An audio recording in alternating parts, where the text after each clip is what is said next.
Okay, we are recording, Maya. How are you today? I'm great, thank you. Thanks for having me. Absolute pleasure, mate. Absolute pleasure. And I'll tell you what, it's a very small world. I was doing some research ahead of this, and I thought, guitarist Matt Lord. I thought, I know him. He's got an accent the same as me. He comes from my neck of the woods, and he's a South End boy. He And is actually, yes. yeah, and it was quite weird because I knew. Am I right in saying that Matt was in what other band was he in? I can't think of the other band that he was in. Yeah, what was he in? What has he not been in? Yeah, that's a really good point. But yeah, he was the kid when we was all really young that was like ridiculous with the guitar, and it was like, wow, this guy is like really, really good. And then he just disappeared. I mean, no one saw him in Southend, and then all of a sudden he was just popping up on in the NME in these different bands. Yeah, he played bass in Soho Dolls. But yeah, he could do guitars. I mean, he could play everything. We at one point we had him on the double bass, which he'd learned in the space of a month. Yeah. And he was putting the double bass through all sorts of crazy pedals. Is incredible, as well as your regular bass guitar. Yeah. Super talented. Right, I'll tell you what we're going to do. We're going to start the playlist. So I'm going to ask you, please, for track one, to tell me the song that you regard as having the greatest ever intro, please, Maya. That song would have to be Grandmaster Flash and the Furious Five's The Message. It's such an incredible intro. I think it was the first song that really made full use of those 808 or those 303 kind of beatboxes. I forget which one it is now, but it's just incredible. And also what they did with it, the tune, the beat. Yeah. Well, I'm of an age, I'm well old. So I remember when that came out, and I would have probably been about 13. And it was like, I mean, it's happened many times since. I'm sure you've got hundreds of examples as well. Like when you hear something for the first time and it feels like it's literally being beamed down from outer space. It was like, I was like, what is this? What is it? Because I'd never heard hip hop. And like, and you'd get like little sort of snippets of it that, you know, I guess Flash and that got on Top of the Pops, but aside from that, you had no access to see or hear this bizarre music that was coming out of the States that seemed so exciting, and to sort of, yeah, to get music like that, just and to experience like sampling and like you say, that then sounds that the 808 were throwing at you. It was like, it just felt like it had been beamed from outer space. Yeah. They're still used today. It's incredible, like what they achieved so long ago. So when did you first hear it? Was it, or did you see it and hear it at the same time on Top of the Pops? I would have heard it. I would have heard it on Radio 1, I think.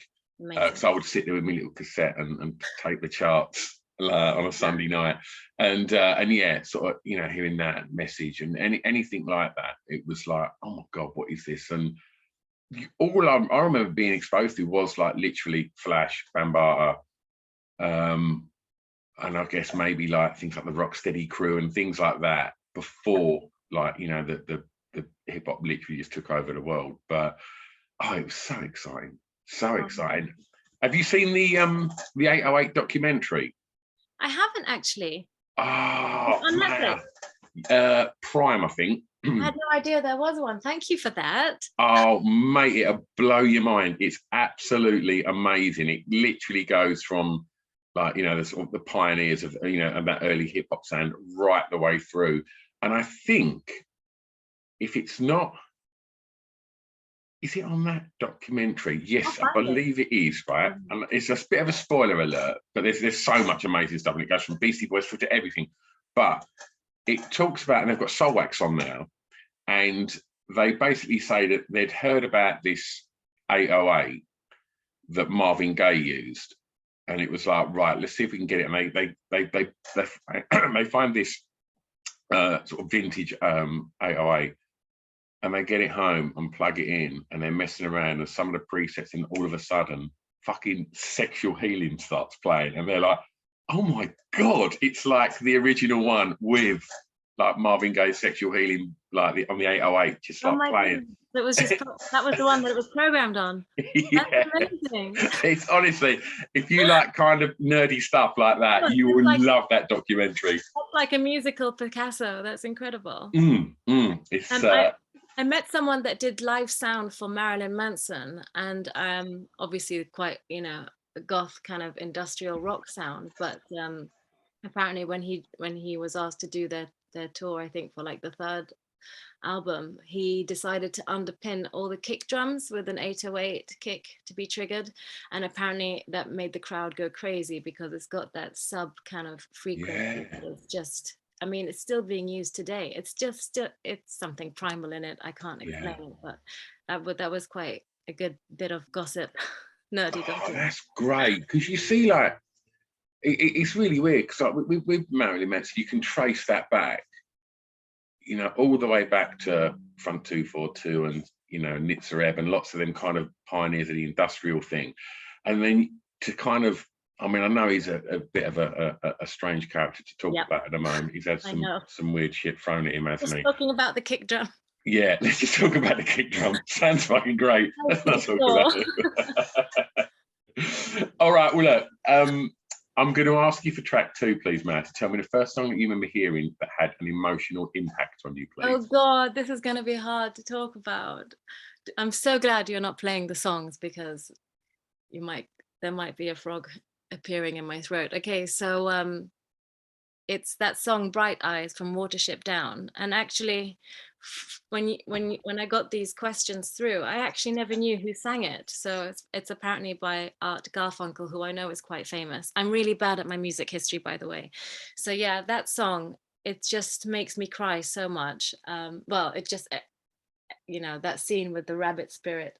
Oh my God, it's gonna start. I remember being in a songwriting session with a lovely Dutch artist, I forgot her name. And I began telling her about this song, and I was in a room with like 2 other songwriters, and I just started crying as I was trying to explain it. Don't worry, I'm not gonna cry now. It's that song just does stuff to people. It's so weird. It's I was really lucky that I got to interview on this podcast Mike Batt, who wrote that, and obviously Art sung it, Right.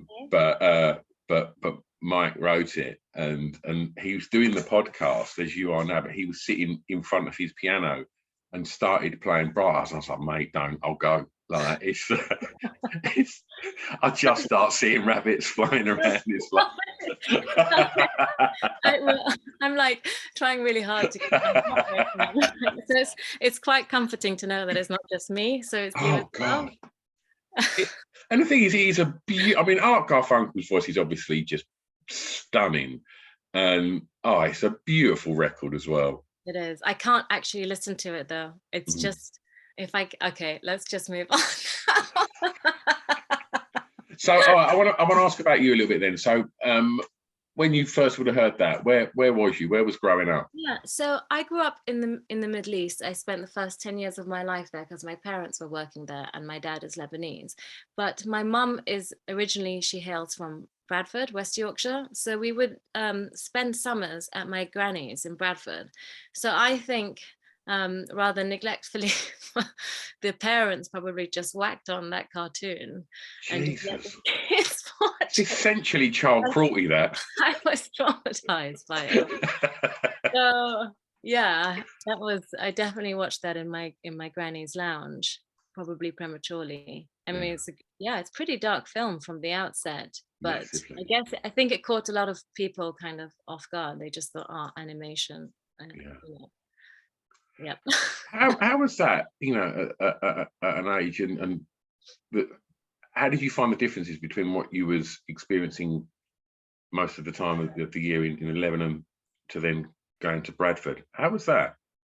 I actually quite enjoyed. I liked both. I liked arriving at each place. The thing that sticks out to me the most was I love that you could drink water out of the tap, which you don't do in the Middle East. And the smell of freshly cut grass is so distinctive to the UK that you don't have the same type of grass in Lebanon.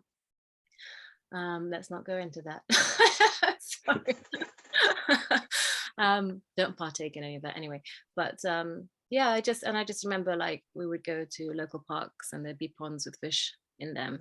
So those are kind of the memories that I hold on to. I didn't culturally, but both families were kind of quite similar in that, you know, quite loving, close knit, and yeah, there wasn't really much of a cultural shock, really.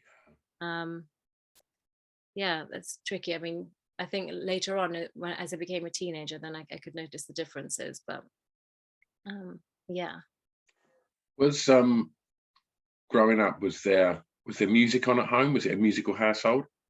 it was musical, but my parents were really opinionated on music. And then obviously, like the first decade being in the Middle East, it was quite kind of filtered. So there wasn't much kind of rock or rock and roll. It was more kind of pop and electro, like Depeche Mode, Blondie, Duran Duran, and then the odd German band like Modern Talking with those funny hits, and Ace of Base. That Ace of Base always reminds me of Beirut, because I think they kind of caught onto it first before it really took hold in the UK. I'm sure they have lots of 808s in their music, actually. Yeah. Do you know what? It's like it's so easy to kind of dismiss them as just disposable pop, but they've got some cracking melodies. Yes. Some of them songs are so infectious. But I mean, you talk about the sort of the filters on it, and you wasn't getting as much, you know, that much sort of rock and roll. But I mean, uh, Duran Duran and Blondie and Depeche Mode, that's Yeah. all the good stuff right there as well, though, Yeah, isn't it? that's true. I think because like so my mum, she in her early when she was about 21, she left Yorkshire for the Middle East because she was a nurse. And so I think like the early 80s when all of that heavy rock was happening, like Led Zeppelin and the heavier side of like the Rolling Stones and Black Sabbath, all of that kind of metal, didn't get that. And I didn't get it through my mum because she left the UK really young. Yeah. So I kind of got into the more kind of, I'd say, harder rock stuff like quite late.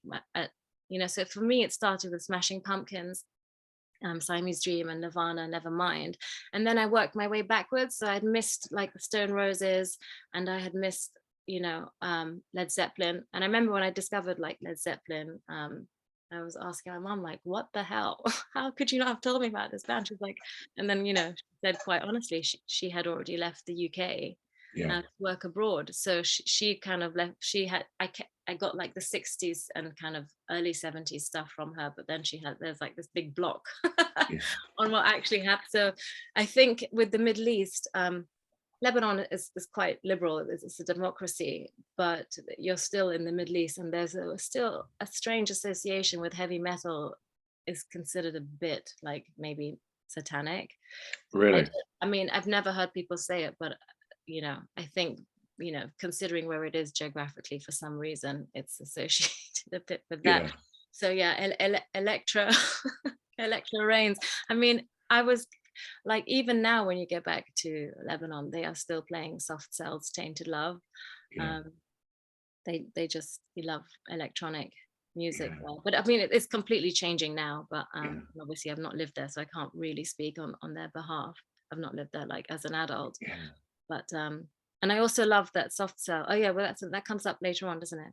Yeah. Yeah. I also love the fact that like people are looking at metal as being dark and sadistic. I mean, Soft Cell and Depeche Mode, that's as dark and sadistic as it I know. gets. I mean, just sitting there, I won't have none of that metal, but go on, sling on Master and Servant, you know, that's fine. We'll just listen to that, you know. Exactly. I know. Sex It's Dwarf so by weird. Soft Cell. Like, I know. They are like advanced hardcore.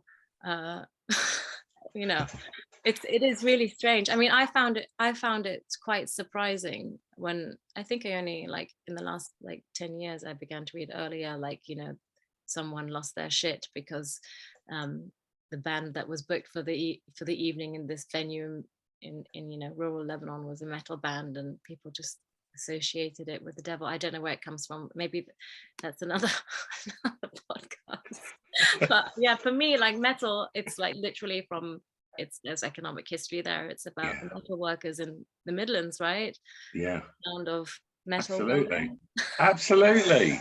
Uh, all right. Well, look, let's stay in the formative years. And I'm going to ask you, please, for track 3 to tell me the song that reminds you of your time at school. Oh yeah, let me just, it was hard to separate all of these out. Oh yeah, this was good. Yeah, Wonderwall by Oasis. Where was school, Matt? School was in London. Yeah, in a tiny school, like Catholic day school for girls, only 250 girls. And yeah, that was like the song, such an incredible song. We would just all just sing it. It's funny because like, yeah, we missed the whole kind of Stone Roses thing. My class, for some reason, we had like a lot of girls who had older brothers. So we just listened, we plugged into what they were listening to. So and they all had MTV, which I didn't have. So it was quite an American diet of like Snoop Dogg, Siamese Dream, Smashing Pumpkins, sorry, Nirvana, Beastie Boys, and then randomly East 17, which we all decided no one was allowed to like. But then Oasis broke through. Oasis and Blur. Yeah, and then obviously then like the whole backtracking kind of happened because I realized I wanted to be a musician. So yeah, school was in London. And then I snuck, me and my friend Sasha, we snuck into Oasis playing at Earl's Court, and I thought I was going to die because we got in right at the front. We turned up really late. People had been queuing for days, and by the time, and we got there just as they opened the gates, and security had just decided to give up. So we got in right at the front, like hopped out of a minicab and just ran down this long, like, where was it? Damn it. Where did they play? Somewhere massive in London, Hammersmith, or I don't know where it was. Anyway, I had bruises on my chest like a few days later because I was pressed up against the barrier. Wow. Just deafened by Liam Gallagher's incredible voice. Yeah. I totally lost my shit when he sang Wonderwall. You touched on something there. You said that you decided you wanted to be a musician. Was that always something like was that your only thing you wanted to do at school, or was there other career ideas that you had? There were definitely other career ideas. I'm late to every party. I'm late to everything. I kind of dropped the arts as quickly as I could for GCSE because I found them harder than found music hard, I found art hard, and I found English literature hard. So I dropped them as soon as I could and kind of did sciences stuff that had clear kind of answers that you couldn't argue with. Yeah, I would say it was, I'm not sure. I mean, I did want to go to university. I had this, when I was young, I wanted to be like a biologist. And then when I studied economics at A-level, I thought, oh, maybe I could like, do something in the corporate world. But it was, even though I studied economics at uni, I had already started, I kind of got a serious band together and was the girl studying economics that actually wanted to be a singer. And then when I finished uni, I decided not to take up a serious job. So I just was, doing part-time kind of office temp work until I got a proper deal. Yeah. So yeah, I changed my mind a lot, if I'm really honest. Was you a confident teenager? I think I was secretly confident, but I don't know. That's a difficult question. I think I developed some confidence. I joined a band when I was about 16, 17, like before there was like proper internet. You just have to look in like Loot to the paper, which you probably remember. And I joined a band like they were like these guys in their, I'd say early 30s. They were from Welwyn Garden City, and there was this rehearsal space in Southgate that was miles away from where I lived. So I'd go there every weekend. So I think that began to give me confidence because they thought I was really cool. Yeah. And yeah, it was amazing to just play with like 4 men in a room. They were holding auditions, and for some reason I got it. And then I began to write songs with them. So yeah, I kind of got my confidence like that, but I wasn't confident like from age 10 to 16, I'd say. And then kind of grew into a bit of it. I'm going to ask you to tell me for track 4 the first song you remember buying from a record store, please. So yeah, we got a CD player at some point in the 90s, and I'm pretty sure that I got that Rave 92 CD for Christmas, Mm. and it's still such an incredible compilation. I don't think I ever bought a single because I was like you, I was always taping stuff off the radio. Yeah. And my dad actually was in the business of selling electronics. He was a salesman for Sharp Electronics. So my Right. house was full of tape players. So Amazing. from the age of like 8, I was recording stuff off the radio. And then I'd have another tape player. Sorry, I'm digressing. And I would sing along sing along to a tape that was playing, and then record my voice from another tape player, and it was going on. Yeah. And sometimes I'd have 4 tape players. So anyway, cassette players. So back to Rave 92. Yeah, so many good songs. There was like a Prodigy track on there. I think it was Fire. But I think the Utah Saints remix of Kate Bush's Something Good is it's just incredible. Yeah. In fact, I might listen to that whole compilation this weekend. So thanks. I have that on CD. Did you? Like, I still have, yeah. And it's literally, it was a real kind of great, that compilation was the time when, for me, I think it was the first rumblings of like electronic music, bands like the Utah Saints and the Prodigy. Because I've run a club for over 30 years, like an alternative club. And it was them bands and them early tracks from the Prodigy and Utah Saints and Shaman and bands like that that were then getting played in guitar clubs. Oh, and really? up until then, a lot of electronic music wasn't, and it was quite tribal. That if you want to listen to that, you go to the club in town that plays dance music. We play rock music.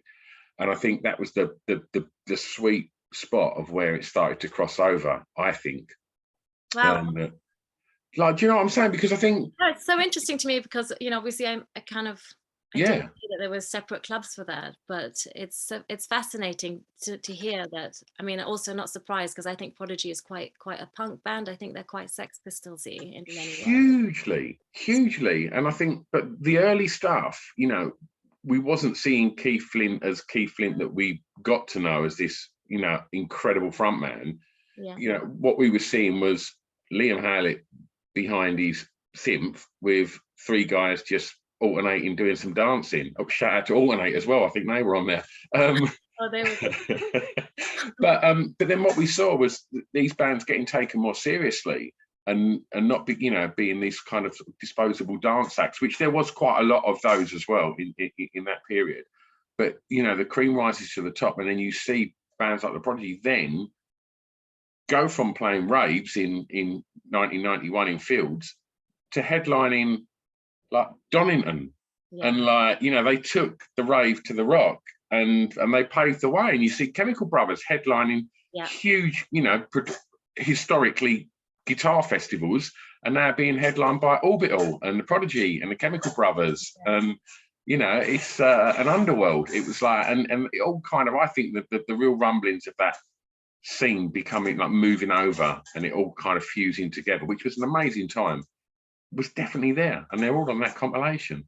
Oh, nice. It is such a good compilation. Yeah.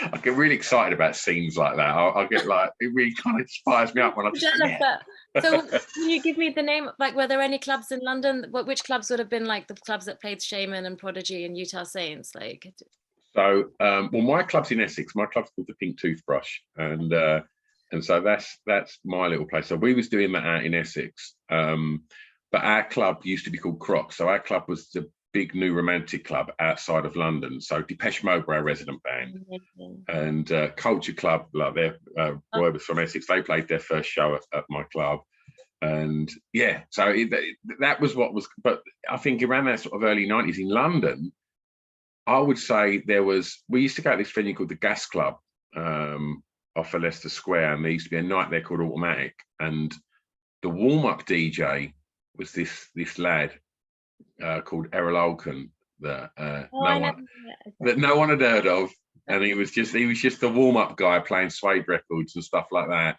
And I think he done all right for himself on that DJ thing. Yes, he did. What was his club night that he had on Mondays? Crash. Yeah, that's the one. Yeah.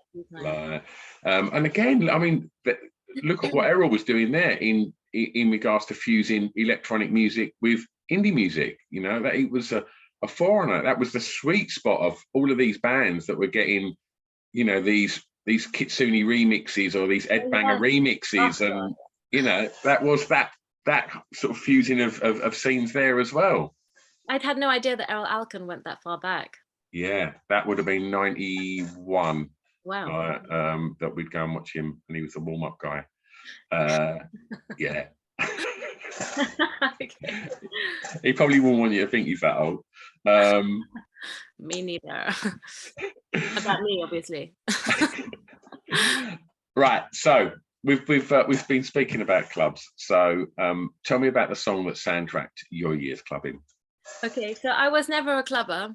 So what is this? Honestly, man, like every single musician, I've done 450 of these shows, right? Every musician starts their answer by going, yeah, I mean, I wasn't really a clubber. And like every single musician says it. It's crazy. Because in my mind, like people who are clubbers or go clubbing were ones that would, you know, go and stay out all night and just be kind of bopping and dancing. Whereas for me, going out was more to kind of socialize and actually get deafened and listen to music. But I wasn't really into the dancing and the raving. So I had friends that were, but this one is a special one about my friend Annabelle. So she had much older brothers actually, and they would sneak us into this club in London called L'Equipe Anglaise, like it was off Oxford Street, and we were like totally underage. So I got all of my clubbing days were done by the time I was 16. It was all about. I bet you like peaked at 14. I totally peaked. I remember arguing with my mum. She would hate it when, you know, there'd always be curfews, and like she'd speak to Annabelle's like mum and make sure we were home at midnight, and there was always like haggling. And I remember that when I did turn 18, I was like, oh, for, you know, fuck's sake, mum, you should have really let me club, because now I'm so over it. Because she kept saying, when you're 18 you can do it, but when I was 18 I was kind of over it anyway. So her brothers would like kind of, you know, we'd go in pretending to be their girlfriends sort of thing, and they would just go off and talk to whoever they wanted to talk to. But Annabelle and I would just kind of, we wouldn't even hit the dance floor. We would just go straight onto a monitor or, I don't know, a podium, and just get up there for Warren G's Regulate. And we thought we were so cool. We would just wear like shirts tucked into suede A-line skirts and a platform heel from Dulce's or Shelley's, and we just thought at Dulce's. we just thought we owned the place. Only when that song played, I don't know why. Hit the East Side on the LBC. Oh, it's such a tune. It's such a tune. It is so good. It is. I'm glad you think so. Yeah, so good. wonderful. And it still sounds incredible. Yeah, it's the Michael McDonald sample, isn't it? Like, I don't know that. Regulate. Yeah, isn't it? That's I keep forgetting, not in love anymore. Yes, yeah, Michael McDonald. Yeah, like. Oh, I need to look that up. That's going in my watch list. What's yeah, Michael McDonald. So he's got right. No, this is going to sound really mental, right? It's pure yacht rock, this, right? But like Michael McDonald stuff. But I've never heard a man sound like he's got a beard as much as Michael McDonald does when he sings.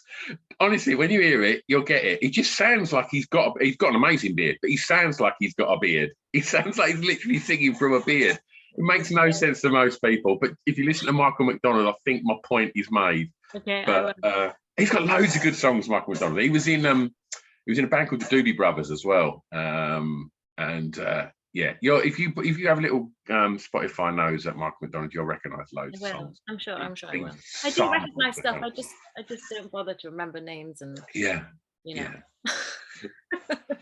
Right. Well, look, let's take you home for track 6. A favourite song from an artist from your home county, please. Where's home?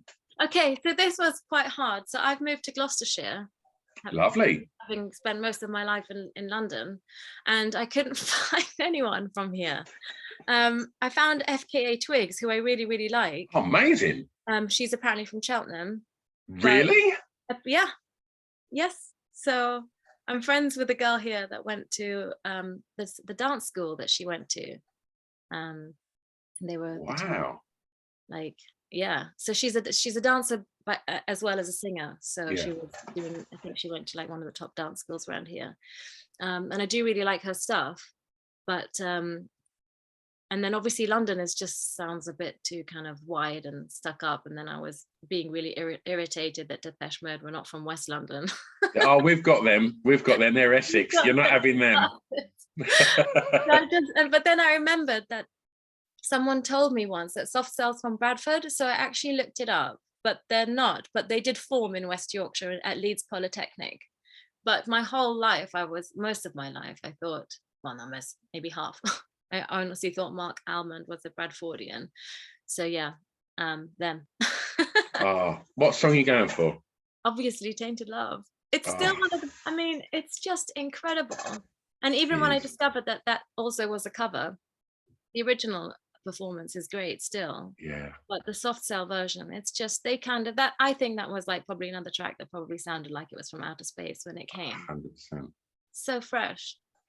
He like, I was fascinated by Mark Almond. I just couldn't get my head around what was going on. Like, you know, I'd never seen performance like it, and his voice to this day, like, oh, his voice absolutely destroys me. Like, I think, did you? It's on YouTube if you get a chance. One of my favorite things to do if I've had like a bit of a drink and I'm feeling like a little bit like merry, it's like, right, I'm going to put on massive epic performances of my favorite bands on YouTube. And there's their last ever gig that they done a couple of years ago at the O2 Soft Cell. The performance of Sail O Wave Goodbye is absolutely heart-wrenchingly beautiful. Oh my God, I'm gonna check that out. Thank you. Oh. I've got my whole weekend watch list sorted. Oh, it's such a great song. And like, I know we ain't meant to be talking about Marilyn Manson, but that cover that he done was also really, really good. Yes, Like, I do. I love that cover actually. I've worked really with good. them with that producer Tim Skold. We've Oh, got really? we've got four. Yeah, we've got four unwritten. We've got four unreleased tracks that we've written together, but they're just at that stage where I can't quite sign off on the lyrics that I've written. So yeah, Tim Skold produced Marilyn Manson's "Tainted Love," and I think it's utter genius how instead of doing the oh, they went ooh, woo, woo. It's completely downplayed. Yeah. It just works. But yeah, Tim Skull brought that whole kind of industrial kind of maybe slightly more European sound, I'd say, to Yeah. Marilyn. He did the Golden Age of Grotesque record. Yeah. He's an incredible producer and programmer. Yeah. Yeah, I know the download on that. Met him in LA actually because we wanted him to do the second Soho Dolls album, which we never ended up doing because life happened. But yeah, he's an incredible, super talented producer. Yeah, and he did that other version of Tainted Love, which I adore. So yeah, and Rihanna did one, which isn't too bad because Rihanna can't really do anything wrong ever. But yeah, I'm gonna stop talking. let's talk Soho Dolls. What's going on? Okay, so yeah, well, we had, disbanded and stuff, and I was trying to get another project of mine off the ground, and then lockdown happened, and a whole new generation discovered the first Soho Dolls album, Ribbed Music for the Numb Generation, and I saw like on TikTok that Stripper was kind of bubbling under for a bit. There was in particular one post that I've got saved on my phone of this girl saying about Stripper. She's like 17 from Texas or something, saying, I can't believe that a band from 2006 wrote a song about strippers that is in no way misogynistic. So I was like, oh, okay, good. Someone gets it eventually, and then suddenly like Bang Bang, which was never a single, it just began to kind of like, people were just kind of doing, I don't know, whatever they do on TikTok, videos of themselves, people crying in the shower, filming themselves to my song, or people just miming to the song, that opening line, like, which is about not getting on with your family and not teachers and school, or typical teenage angst stuff, basically. And then it became part of like this Karen anti-Karen kind of challenge. So a lot of people in the UK don't know what a Karen is. Do you? I do, yeah. Yeah, like an entitled woman. Yeah. So people were kind of doing, it became basically Bang Bang became a TikTok challenge song, completely user generated, nothing to do with us. And I remember being really excited that it translated into about 400,000 Spotify listeners. And then at some point we were like well over 2 million real-time Spotify listeners, which was insane. Like you know, I wouldn't even, I don't know how much you'd pay to get that much. Yeah. How exciting, just It's seeing super that just exciting. unfolding. It is. And then the old record label came a knocking saying, shall we do it again? So we're like, yeah, why not? Love it. So yeah, we're back literally by popular demand. So and we're doing a new album, and the single, there's a brand new single out, Letter to My Ex, and there'll be a single out every 6 weeks until we wrap it all up in the new album, which is already titled, but I'm not going to say what it is. But yeah, I'm happy. It's literally given me a whole new lease of life. So Oh, that's incredible. What an amazing story. it's great. And like literally you are back by popular demand, like not orchestrated by yourself. This thing has just happened and it's just created something really special. That's so cool. It is. I'm so unbelievably grateful to the universe for it, because I fucking needed it. Wonderful. It's amazing. And also, like, I was doing this other project that had to kind of stop, called New Pharaohs, because of like the pandemic and stuff. And it was quite a grown-up kind of indie kind of rock sound. But my heart is very much kind of like, all about electro and new wave, and that's kind of Soho Dolls and a bit of burlesque. So it's kind of, I feel like I'm doing what I'm good at and what I enjoy again. So fantastic. You got one more song, and it's your opportunity to be a tastemaker, or for the TikTok generation, influencer, I believe it's called now. Tell me, please, Maya, a song that you think many people may not know that you would like them to hear. Okay, well, this song is really kind of like, the reason why I chose this song is because it's more of like a songwriting tip that, and it's more for like the songwriters out there. There is so much like good music that's, languishing on kind of dusty 12-inch vinyls and stuff. And a good idea is a good idea, no matter if it was had in the 50s and released right now or whatever. So yeah, I think this song will surprise people. So that's why I chose it. And what is it? It's the Chi Lights, Are You My Woman? Oh, it's a beauty, that is. How did you discover that? Okay, I once had a feeling. I think I was at a dinner party with a bunch of my music friends, and it got to that point where you're fighting over the laptop. So you can play what you want to play on YouTube, after you've had a few drinks. Yeah. Someone played that, and I just remember saying "no way" for about 20 minutes. What, just at the magic of it? Well, yeah, I couldn't believe that it was that the version that we know that Jay-Z has done is a sample, and secondly, that it probably didn't like make waves when it first came out. And then also, like, it shows you the genius of Jay-Z, how you can build a whole new incredible song around it. And it's just, it's like I said, it's a songwriting kind of tip. I love stories like that. Well, what we do, Mary, is we put together a Spotify playlist of all of the tracks that you've submitted today. And obviously we've put some Soho Dolls on there as well, so people can go and explore your music, as well as all the songs that we've spoken about today. So what can we expect? What's the next thing that's going to, by the time this comes out, if people want to go and find out and keep up to speed with Soho Dolls, firstly, whereabouts can they do that? And secondly, what is the immediate stuff that's going to be dropping? Okay, well, where do you mean, like social media? Yeah. Well, Spotify, we are totally killing it, so I would go there. And TikTok, we are quite, I think we're we're doing quite well on TikTok, because that's how Generation Z, Yeah. Generation Z, kind of, you know, they caused the whole bang bang thing. So yeah, TikTok, Soho Dolls Official, Spotify, Soho Dolls, and Instagram, Soho Dolls, and then the YouTube channel is quite big. Would go there, and Letter to My Ex would have come out on the 23rd of September, and there'll be another single coming out end of October and another one in November. So yeah, we are totally active right now. Wonderful. They're going to be live dates?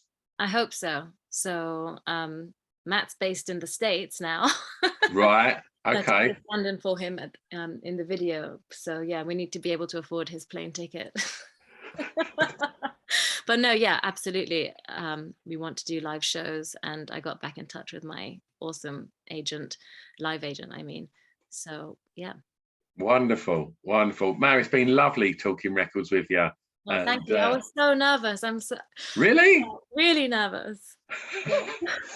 You smashed it, mate. Thank you so much. This is great. Oh, it's been an absolute pleasure. I'm going to press stop. Don't go anywhere. Thanks, Mary. Stop.